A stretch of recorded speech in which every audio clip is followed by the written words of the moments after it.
Well, we told you earlier that we'll be joined by Alhaji Inusa Fuseini, Member of Parliament for Tamale Central, a former minister and also a lawyer. But we'll be discussing a number of issues. But he's going to be in the studio with Emmanuel Chamantingeja, Member of Parliament for the Yawasu West Wogon constituency. He's here. So we'll start the discussions while we wait for Alhaji Inusa Fuseini. Good morning to you. Good morning. It's been a while. Yeah. What have you been up to over the last couple of weeks? Oh, just normal. Usual, just the usual, yeah. All right. A lot of things have been dominating the news media over the last 12 hours. We've had Dr. Opuni, who is being arraigned before court. We're told that the 23rd of March we'll see him appearing before court for the first time, possibly. But we've had also the Minister of State responsible for public procurement also appearing before the House on the subject of now cancelled contract Maslock with a company to procure a number of vehicles. We're told some second or used vehicles at a cost which when they were dominating the media or is dominating the media is said to be overblown, etc., or not going through the right processes as far as the tendering is concerned. We'll be discussing all that. But we know that now the Electricity Company of Ghana, the main power distributor, is telling us, the consumers, that the tariffs that were reduced per what the PRC announced about last week are just going to take effect from the 1st of April, instead of we're thinking from today. So we'll have a soundbite of this. When we come back, we'll have some discussion on it while we wait for Alhaji Inusa Fuseini to come into the studio so that we do also the other relative discussions. But do take a watch. We operate with a billing cycle. So even for post-paid customers, those who are not on prepaid, you would consume until the end of the month or after a certain period before your meters will be read, and then your consumption is captured and the bills distributed. So you would notice when you get your March bill in April, our billing system would compute your consumption on pro rata basis.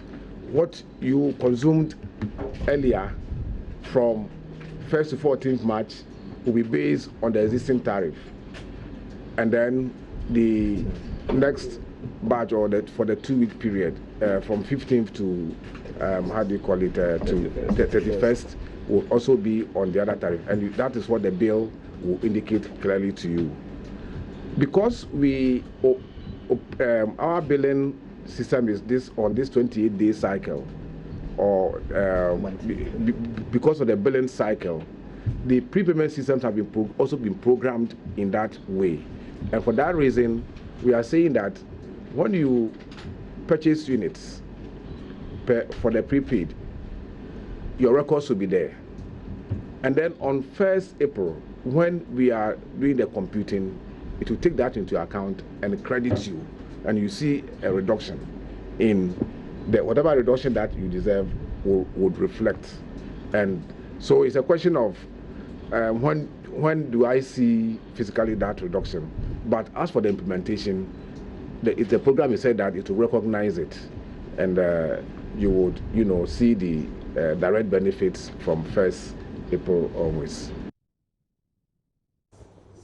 Well, so just have a bite on this, because what it means that it's just an operational service announcement that has been made by the ECJ. It really, in effect, because once it's being prorated, it means that it's going to take effect from today ultimately. Yes. Only physically you will not see. It's going to be computed at the end of the month. I think that they have a certain system of billing. They have he called it a billing cycle.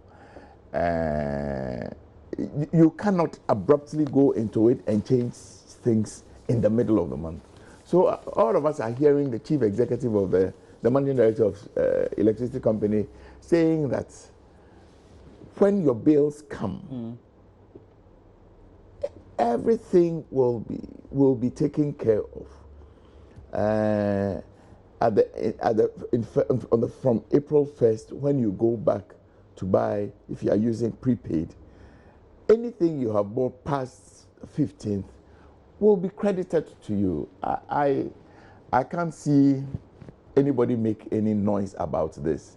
The operator is saying that he has a billing system that recognizes or will take care of this instruction appropriately. I really and truly don't think that we should make too much noise about it. Where we would be able to make some noise is that come April, if all of us as consumers are beginning to find that the ECG did not give us the credit due us, then we can begin to raise the alarms. But I think that all of us should patiently wait for the Electricity Company of Ghana to do the needful. Well, the news media seem to have captioned all the headlines wrongly, giving an indication to the ordinary consumer that it's not taking effect from today. But this is what it means. It means that ultimately you'll be giving some kind of credit refund. That is if you're using the automated system of buying credit. And then you will be giving that computed when you go and buy anytime from April 1, ultimately. But sometimes I think, I say this with tongue in the cheek, I think that sometimes the way news is reported, okay, leaves a lot to be desired. It doesn't look like it's been well researched. No, I am certain that the MD, Engineer Boachiape, I believe that's his name, gave this was it an interview or press conference? It was a press conference. Yeah, and anybody who reports anything contrary or gives a screaming banner headline differently from what he's saying is doing a big disservice to the good people of this country. Yeah, but ultimately, all these reductions are coming in for the consumer to make a lot of savings. How beneficial would they be at the end of the day to the ordinary consumer, the industries that will be affected or influenced by this? I don't know, but assuming you pay 500 cedis a month, and then you have a reduction of 17.5%. 550, 10% will be 50, another 10% will be 100. So Roland, if you pay 500 cedis a month, and all of a sudden you are beginning to pay 420 or something like that, it is a huge saving. Okay, at the very least, it can take care of some other things. So maybe at the domestic level, we might not think it is much. But I visited a hotel owner, and he was dumbfounded, because they are enjoying up to 30%. 30%. And if you run a hotel where you pay 30,000 cedis a month, and this bill is cut by a third, it means you are paying 20,000. It is huge saving. Okay. If you ask any of the hoteliers, they will tell you that the business is not doing too well. One of the things all of us complain about are that hotel rates are too high. They make a direct attribution to utility bills. Okay, there will be an added on effect. We are all reliably informed that because electricity is a big component in water production, we are expecting water rates to also come down. The aggregate of both of this must particularly for the industry. I know a lot of people who are in the pharma industry. Okay, one person that does cosmetics I know tells me that he pays 160,000 cedis a month for electricity bills. A third of this is almost 50,000 cedis. Nobody can tell me that it will not impact his bottom line. So I think it is. I am happy that this has happened. I am extremely happy about the relief it will bring to all of us. Let's see how it pans out. Many of the utility providers, based on what we were told earlier, had argued for some rate reduction. And ultimately, that was the mindset of the ordinary Ghanaian, that, well, it looks like it couldn't be brought down in any way, or it couldn't be adjusted downwards in any way. It came as a huge surprise to many, really. Well, I don't know the nitty-gritty of all of this. What, like you, I have heard is that the PRC looked very hard at all the components of what makes up the bill, and worked it and decided that there was justification to reduce the tariffs. I think that I heard, I can't be very specific, I heard about reduction in capacity charges, reduction in gas prices, reduction in various things. I mean, if it takes you 10 cedis to make your soup, and all the things that go, all the ingredients that go on to make the soup reduces by a certain percentage, 20 or 30 percentage points, certainly the cost of your soup will go down, and the costs that you sell to the customer will go down. I believe that, sometimes I have heard people talk about this will lead us into another Dumso. Let us wait and see the unfolding of this. You think we're getting ahead of ourselves? I think we are getting ahead of ourselves.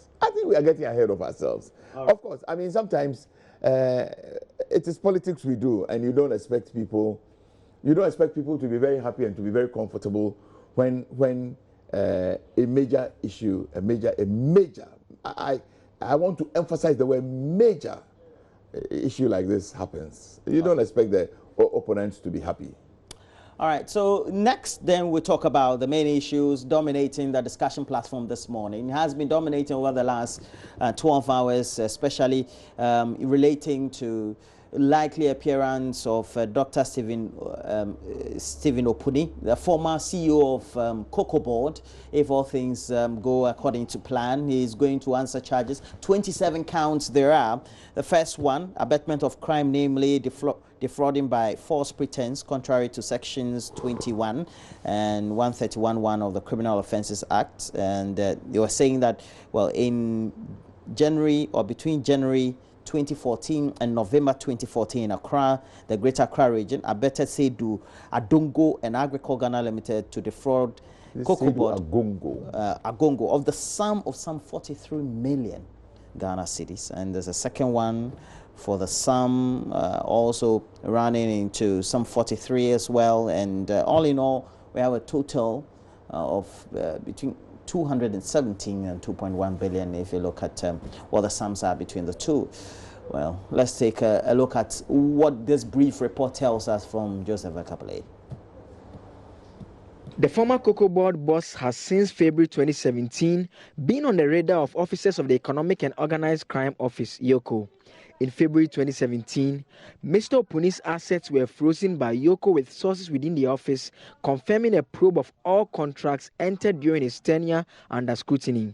In the build-up to the 2016 elections, some spokespersons of the then opposition MPP leveled various allegations against the Cocoa Board CEO, claiming he had run down the cocoa sector through the award of questionable contracts. It therefore came as no surprise when barely a week after President Akufo-Addo was sworn in, Mr. Opuni was asked to proceed on leave, given only 24-hour notice to leave office. The charge sheet filed at the Accra High Court by Chief State Attorney Evelyn Kilson has CEO of Agricole Ghana Limited, Alhaji Seydou Agongo, and the former Cocoa Board CEO slapped the 27 counts of various charges. They range from abatement of crime, namely defrauding by false pretense, willfully causing financial loss to the state, contravention of Public Procurement Act, corruption of public officer, money laundering, manufacturing of fertilizer without registration, and selling misbranded fertilizer. Alhaji Agongo's company Agriculture Ghana Limited is also joined to the suit. The state claims from January 2014, Mr. Opuni conspired with Seydou Agongo and Agriculture Ghana Limited to secure a 43.1 million Ghana cedis fertilizer contract, even though they were well aware the company was in no position to execute the contract. The 3 other contracts given out in the 3 farming seasons from 2014 to 2016 were also scrutinized. One of the contracts was worth 75.3 million cedis, which later ballooned to 98.9 million cedis. This brings the total amount of payment to 2.17 billion cedis in 3 years, sums paid by a cocoa board, which in 2016, according to the state. The 2 are expected to make their first appearance in court on March 23, where their pleas will be taken by the court. So, what better way to discuss this? So, joining us for the conversation also is Alhaji Nusa Fuseni. He's a lawyer and also member of parliament for Tamale Central, but also happened to have been former Minister for Roads. He's here.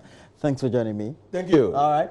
And it's good that you've joined us. And what will be your preliminary comments, especially relating to what how the news has been reported and captured in relation to the announcement that Dr. Stephen Opuni, former Kokobo CEO, will be appearing before the courts on March 23 on those 27 counts? Well, we're in interesting times, not so. I mean, the president on the 6th of March had said that people were lined up for prosecution. Then a couple of days later, Opuni and 2 others are being processed for court.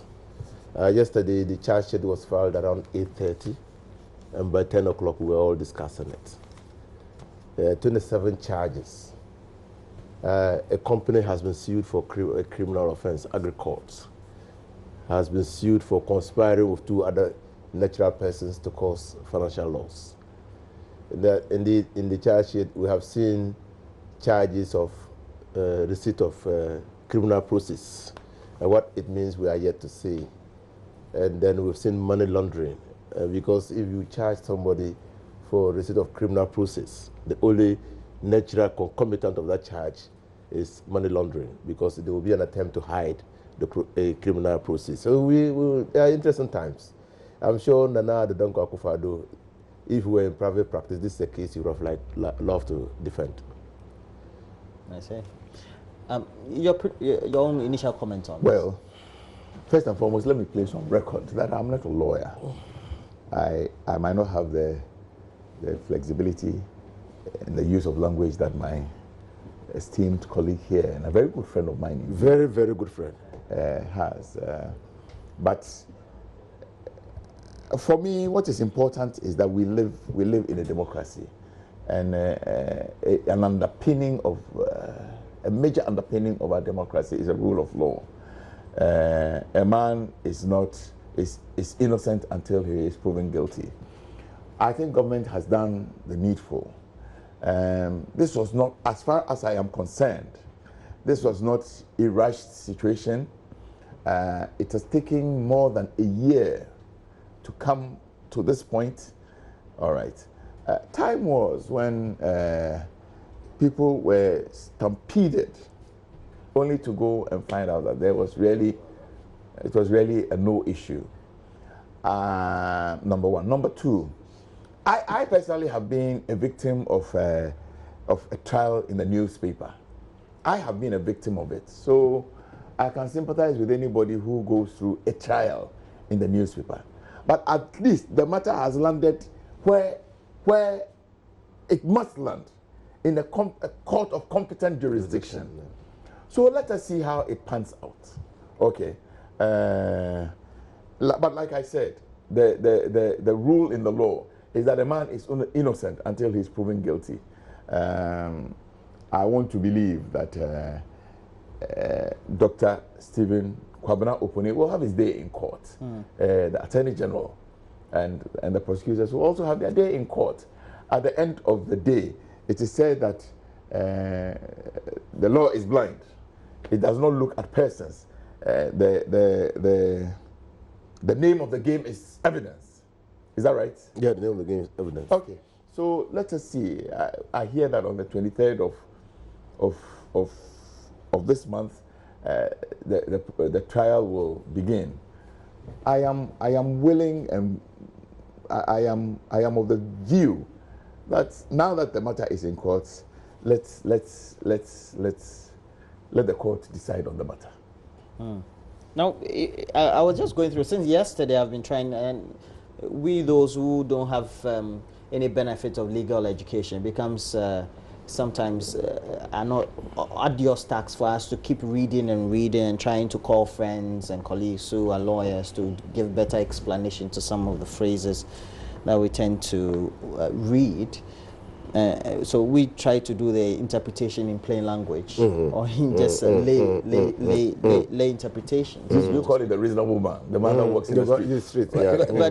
But for example, you look at the first count, for example, and basically it says that the said accused person or the gentleman in question, that's Dr. Sevin Opuni, has, if you look at the particulars of the offense, has abetted the other gentleman that's been mentioned and his company to the sum of some 43 million Ghana cedis. And then when you go further to read the other counts, it's about misbranding, adulteration. It brings to question that there was a grand scheme per what the accusations are to defraud the state. First of all, the charge sheet is separated into inchoate offenses and substantive offenses. Where did you inchoate? I had those languages, those phrases yesterday too. Now, so when you say abetment, conspiracy, abetment is facilitating, abetting, aiding, assisting. I mean, so these are inchoate, they are not substantive offenses. And so he said that he either facilitated, aided, or abetted, assisted in the commission of the crime. And so, or agreed with a criminal intent to commit a crime. That's conspiracy. So that's inchoate. Then you have the substantive offenses. Now, normally, in the normal criminal trial, the prosecution will look at all the offenses that have been committed and probably go for what will exact the maximum penalty. And that's why you normally see that a person is charged for one grievous crime that has been committed, even though they might be other crimes, because the sentences normally run concurrently. And so he's sentenced on all of them, but they will run concurrently. And so that's why the practice is normally that they go for the biggest and finish up the case. Now, what has happened appears to me, and that's my view, that it's a desperate attempt to charge him with as many offenses as can be garnered. So that some will stick. Okay. Because you say somebody has breached the Procurement Act. At what point do we say someone has breached the Procurement Act? It's when someone willfully fails to obtain approval from the procurement authorities. Now, you don't say that he has willfully failed to obtain approval. You say that he falsified information to the procurement agencies for them to give him approval. That's what they are saying. Okay, it means that he got approval, but in their view, that approval was gotten because wrong information was sent to procurement agency. So probably you have to, that's why I'm saying that we have to wait for a trial.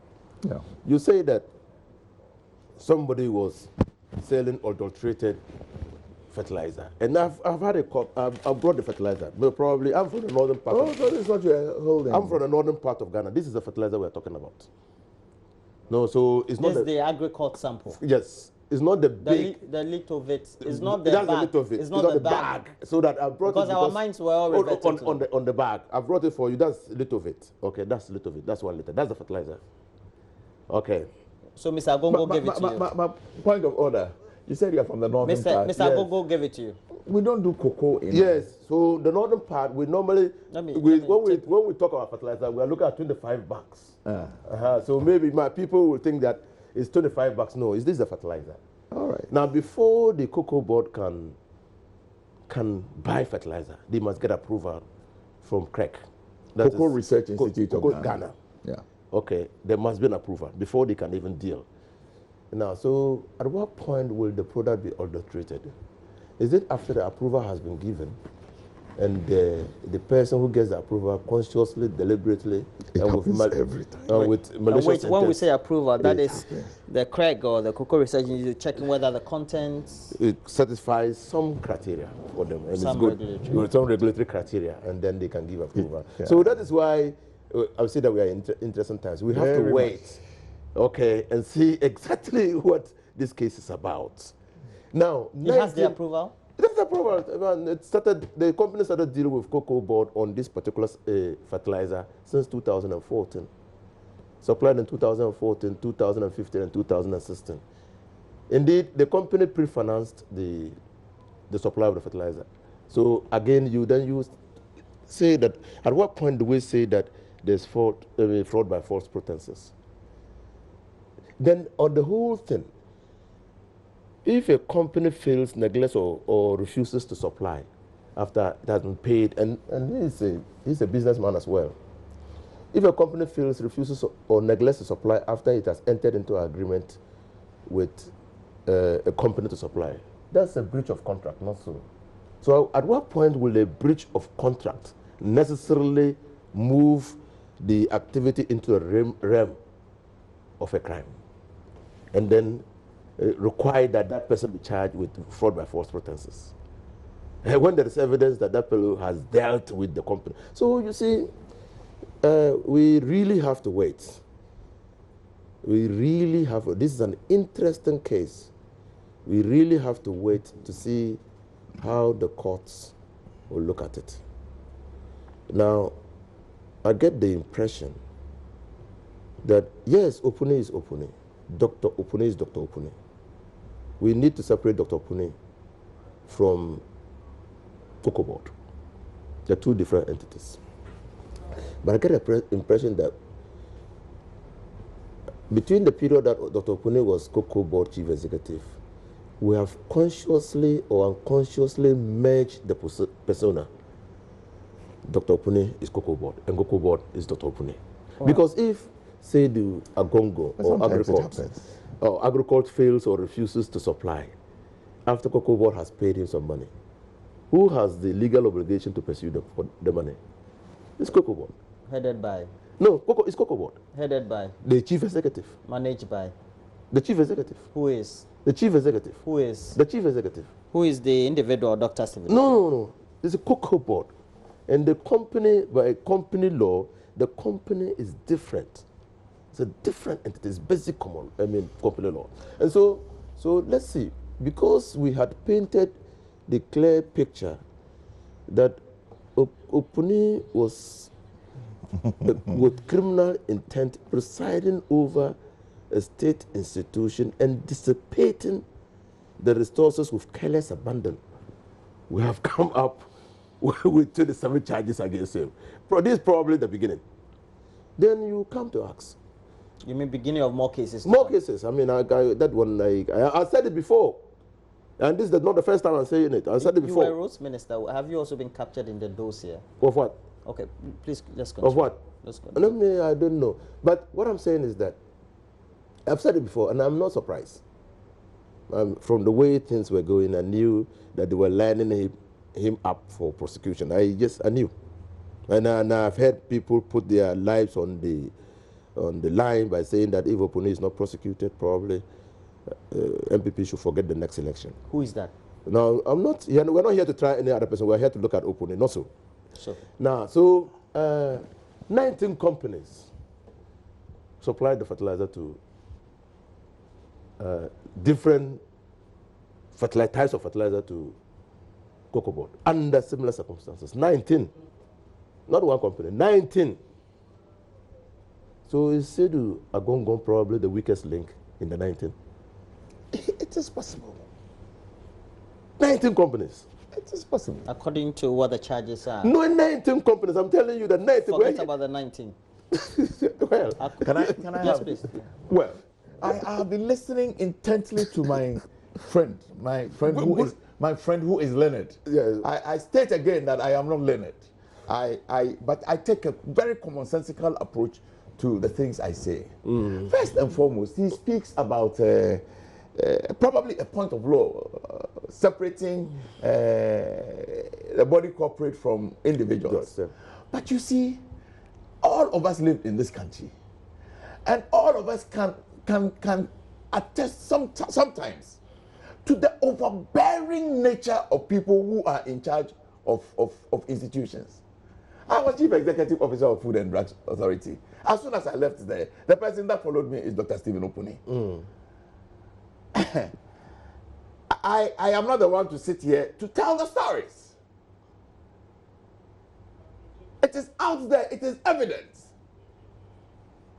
that sometimes the persons that lead the institutions make the institutions like their personal or private properties. It becomes coterminous with them. Is it not that it's rather the stories that are reported in the media? But why should the stories be reported? If the stories are not there, tend to match their persona. I say if the stories are not there, nobody is going to report on any story. That's the first point I make. The second point I make, I have heard him bring up this. Look, I have also come from a regulatory background. My clear understanding, but these are matters that will be decided on in the court. My clear understanding is that there is a procedure for registering fertilizers with the Cocoa Research Institute of Ghana. And inherent in that is the approval process. Inherent in that is the approval process. All right. I think it will be interesting to see how some of these fertilizers, some of these products got registered. We'll sit back and ask, are there abridged processes? In the Food and Drugs Authority, we will tell you that if you want to register a product, it will take, depending on the dossier you bring, it will take a minimum of maybe 6 months. Sometimes it goes on for 2 years because the documentation is not adequate. Indeed, my understanding is that with fertilizer, for the lifeline crop of this country, you must go through a minimum of 2 or 3 seasons before you draw the lines. Where I stand for correction. Where within that period, they do some form of pre-testing. Oh, certainly, field testing. So you must have gone through a minimum of 3 to 4 years before the product is approved. We will begin. I think that we will leave this for the court to decide. Okay. I mean, we will find out whether people went through that. It is called the due process. That is what you call it. Let us determine whether the people went through the due process. And if it was abridged, why was it abridged? Okay. Number 2, again, I come from a background of regulation. People will bring what will meet the test, will meet the criteria for registration. But once they have to bring in the main products, we see it every day. They go and fiddle with the composition. Somebody will bring paracetamol for registration. The compendial standard for paracetamol is that there must be 500 milligrams of acetaminophen, the active. Criminally minded people will bring a product that will pass that's the samples to be used. Will be the correct ones. You're talking about normal language. In trade, they will do something else. It happens every time. In trade, it happens every time. Do we have evidence of things like this happening? I don't want to prejudge. I don't want to go ahead of myself. But I am saying that I think that we live in a democracy and we have opportunity to go to court. Dr. Opuni has not been hanged. It's not a child in the media. He is before a competent, how do you call it? A court of jurisdiction. It's and true. You say that the name of the game is, let the court go on and determine the issues before it. When he was talking, when I came, I just said he's my friend. He was at the Food and Drugs Board when I was in opposition. And I visited him. Oh, yes. He's my very good friend. You understand? Yes. You visited him? Yeah, yes. And thereafter, when he went into opposition, I met him severally. Yeah. There's no bad blood between me and him. He assisted me when I was in opposition. But that is him. That's him. As an individual? As an individual. Not the chief executive? So let's separate you from your office. That's you. And the form of assistance you received? That's you. Did it get to do with his No, it was very personal. Yeah. But that's him. Okay. One time you represent a client. Yes, you remember? yes, One time you represent a client, yes. You understand? That's him. What I don't want us to do is to mix the personal idiosyncrasies of a person with the performance of his office. Okay? That's what I don't want us to mix. And I'm saying that because me and point you... Point of order. But honorable colleague, you know that it happens every time. But me even and you... in the political space. But me and you should even know that in the it shouldn't political happen. space. No. Even in the political space, it happens sometimes. Yes, but the even me and reality you... of our lives is that sometimes, and very many times, the persona determines or defines what happens. Yes, but me and you, because you see the danger, and I sit here... You've made that point. But the danger is this. That we can mix the two. When we mix the two, then it becomes problematic. It stereotypes a person. No, don't worry. Forget about stereotyping. Forget about stereotyping. The courts will decide all that. Yeah. But when I was going through the counts, then I think one of the counts indicated that the approval did not go through the regimen or regime of being a single source contract. Well, you see, again... And here again, we have the issue of single sourcing. Well, sole sourcing is part of the legal regime of this country. The President, in his State of the Nation address, indicated that under his regime, a number of sole sourced contracts have been given. The number is smaller. It's smaller because he is making a conscious, deliberate effort to remove sole sourcing or to reduce sole sourcing as the predominant form of contracting out public procurements. So that one, we fault it because it's part of the regime. Again, on a personal legal level, no person, not Honorable Ajako, not me, while in office, could procure without express approval from the procurement authority. Now, that is an intervening third party of who we have no control. They can write back to us after we put in a request for approval that they are totally not satisfied with the reasons that we have given, and we cannot fault them. So if they give us approval, what point can we say that that approval is wrong? Okay.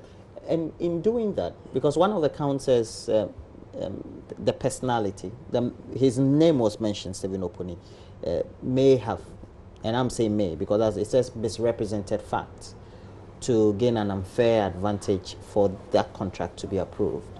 All in all, it means that there's a certain predisposition of the head of the institution for a fair or an advantage to be given to an entity. Is that not it? Yeah, that's. I believe that is what the abatement part. Is that right? Yeah. That is what the abatement part. There are various ways of abetting in the whole process. Contrive and say that if I present the information this way, if I present it in this manner, it will fit a certain regime and therefore get a desired outcome. I think all of it is contriving. But Roland, I say again, this is a trial by on the media. The matter is before competent. How do you call it? Court of jurisdiction. Yeah. I think we should wait. Okay. These issues will come up very clearly. I want to believe that the Attorney General will not be flippant in this matter. In the same way, I want to say that the defense team would also not be flippant. This is a matter that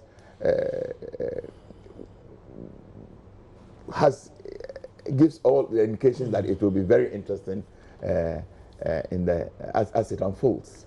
All right, Agri-Courts, Litovitz, foliar fertilizer. Well, we'll come back and take a look at a last issue on the subject before we wrap up. But let's go to Maxwell Agbagba. And Maxwell Agbagba is on the frontages of the president's private residence, and we know that it's come under extreme scrutiny over the last couple of days because we've had those who had been squatting and also selling at the frontages of the president's private residence asked to leave, compensated by the president himself, according to what the information is from the Minister of Information. So let's go to Maxwell, get to see what's happening there, and then we'll come back and do the discussions on the side. Maxwell, please take it over. Hello. Yes, Roland. So as you rightly mentioned, today is the deadline for these squatters to move from this place, the frontage of the residence of the President Akufo-Addo. When we arrived here, the people that we've seen here this morning have started parking their items on their own volition. In fact, we've not seen any security persons compelling them to park the items. They tell us that they are doing this because they've been informed that in some hours an earth-moving machine will be moving here to bring down the structures, the makeshift structures that are still here. But a lot of them that we've seen here on this land have been destroyed by the people themselves. They've tried taking away the ceiling that were used, some items that were used in the construction of the makeshift structures have been they've taken away some of the things that were used in the construction of those makeshift structures. Now, a lot of the things that we see here are things that some of them would not need. In fact, they've been left here. They didn't carry them away, so you can see a lot of personal effect because there were seamstresses, there were seamstresses, there were hairdressers, there were some artisanal shops here. All of them have started relocating. In fact, for some of the mechanics that we've seen around this place, they've started moving some 40 vehicles that were parked here to. Now, this woman behind me,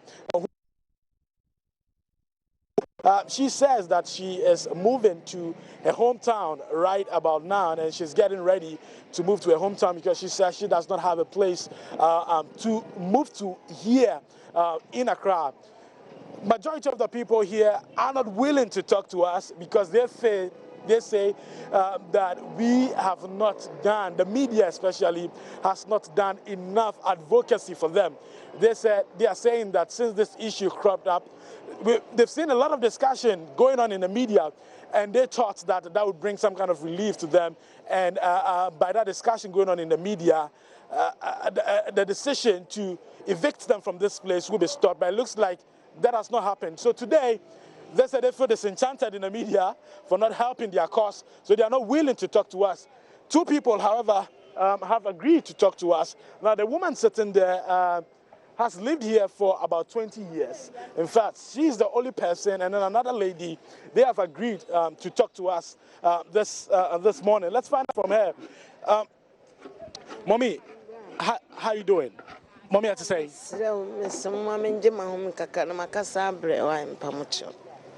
And then me can be cause my bread palm, me baby, I am a and Tiasidania de Bema Papa no.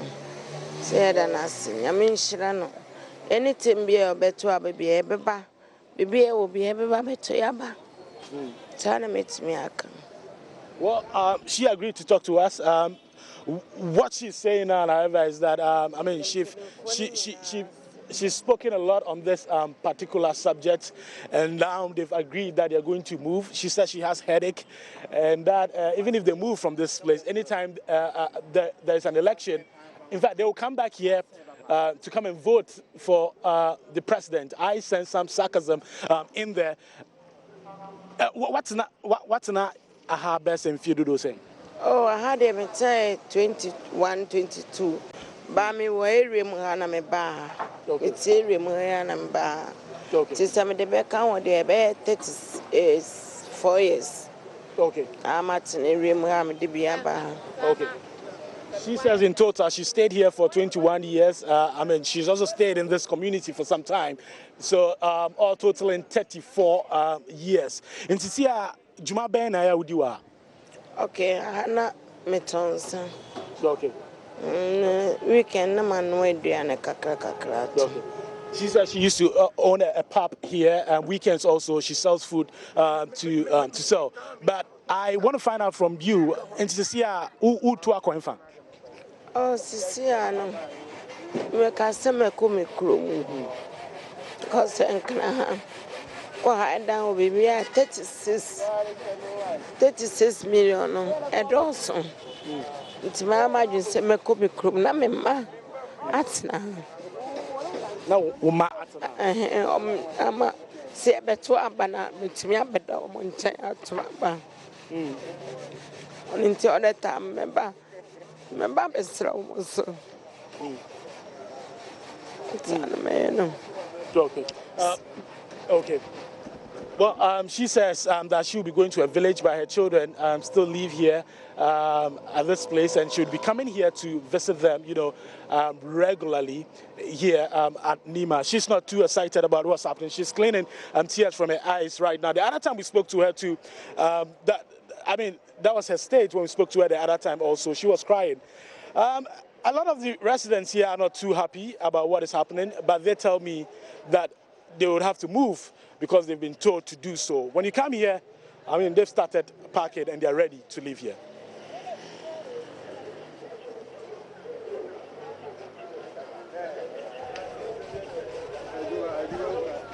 So Maxwell Agbagba bringing to us what the picture is.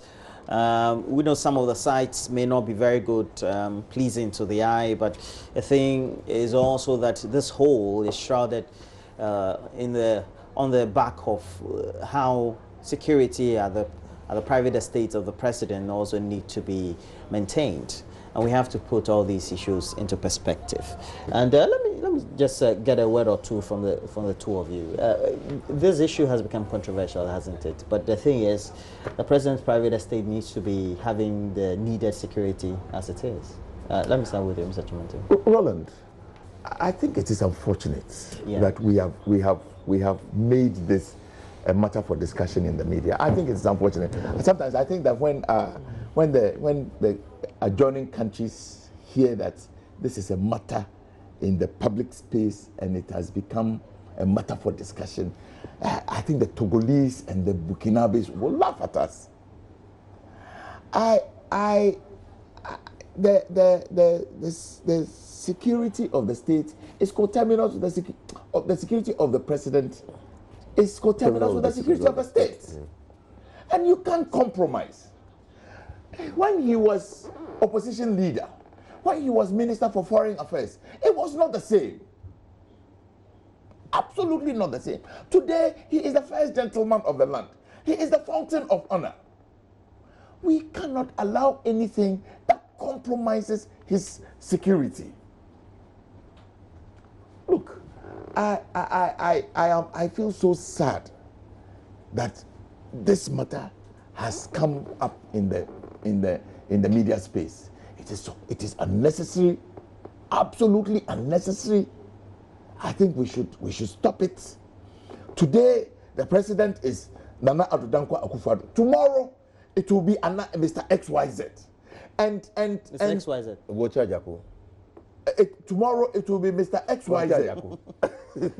and the security that must be accorded him should not be, it should be the same. You understand? Yeah. I think that it is wrong for us to be participating in this debate. No, it's not wrong. Why not? First of all, Because now it's been shrouded in first the of issue all, of first human of- rights. yes. So, under the international arrangement for the UN and other international bodies, even where there are squatters, illegal squatters on public property, and you want to move them, you must give it a human face. They've been compensated. Well, What- that's number one. The what human more or face, less a the human human face is not only compensation. Two, that property is not the only property of Nana Addo Dankwa Akufo-Addo. But that's what he. That's where he has chosen to live. That's all. That's where he has chosen to live. Three, the state has built state houses to house our presidents. Yeah. We have three. And for the president. We have three. And for the president, it is. Castle, which now has been designated Presidential Museum. Yeah. The Flagstaff House. Yes. And Peduasi. Yes. All these three facilities have got security. They are built purposely to protect our presidents. Why do we have to visit extra cost and protect our president who decides to live in his own personal property? Sometimes he lives in the Flagstaff House. He lives in the Flagstaff House. No, why should we do that? Why shouldn't he? You see, every president, before you become a president, will have private property. You would have been living in your private property. Assuming that I become president and private property is in Tamale, I live there and commute to Accra? No. So, yes. So, why did this thing develop? You need historical background to it. Before we became independent, the governor of the Gold Coast used to live at the castle. And then we became independent, and Nkrumah built the Flagstaff House. It was there. It was there. It was there. He built that. Okay, so he made it. He designated it official government residence. It was the army commander's residence. Good. So he designated it His residence. his residence. For the president. Then there were coup d'etats. If we had continuous successive transfer of power democratically, everybody would have been living there.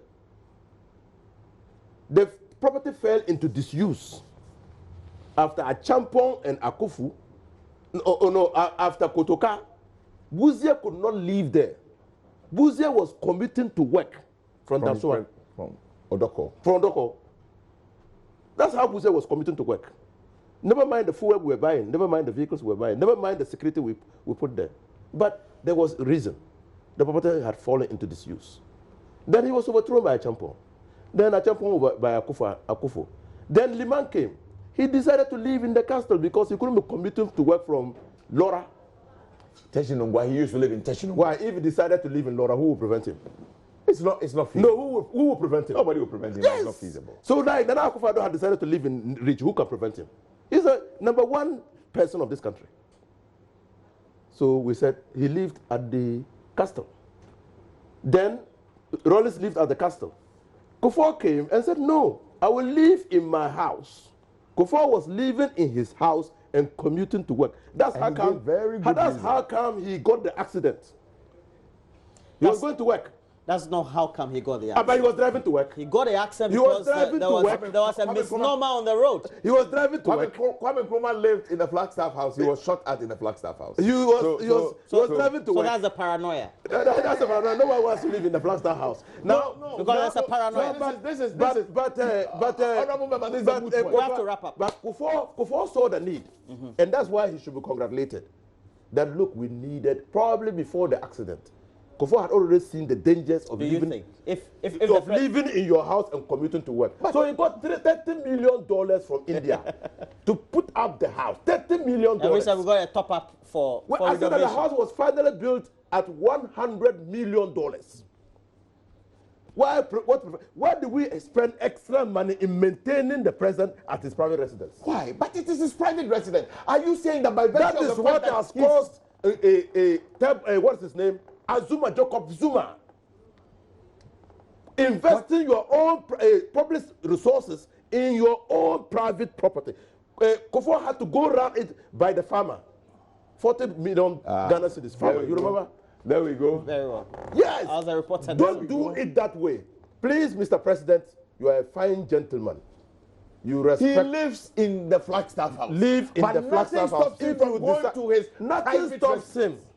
And if he's in his private residence, he remains the president and must be adequate. Alhaji Inusa Hussein is a member of parliament for Tamale Central, former minister of roads, and we know that.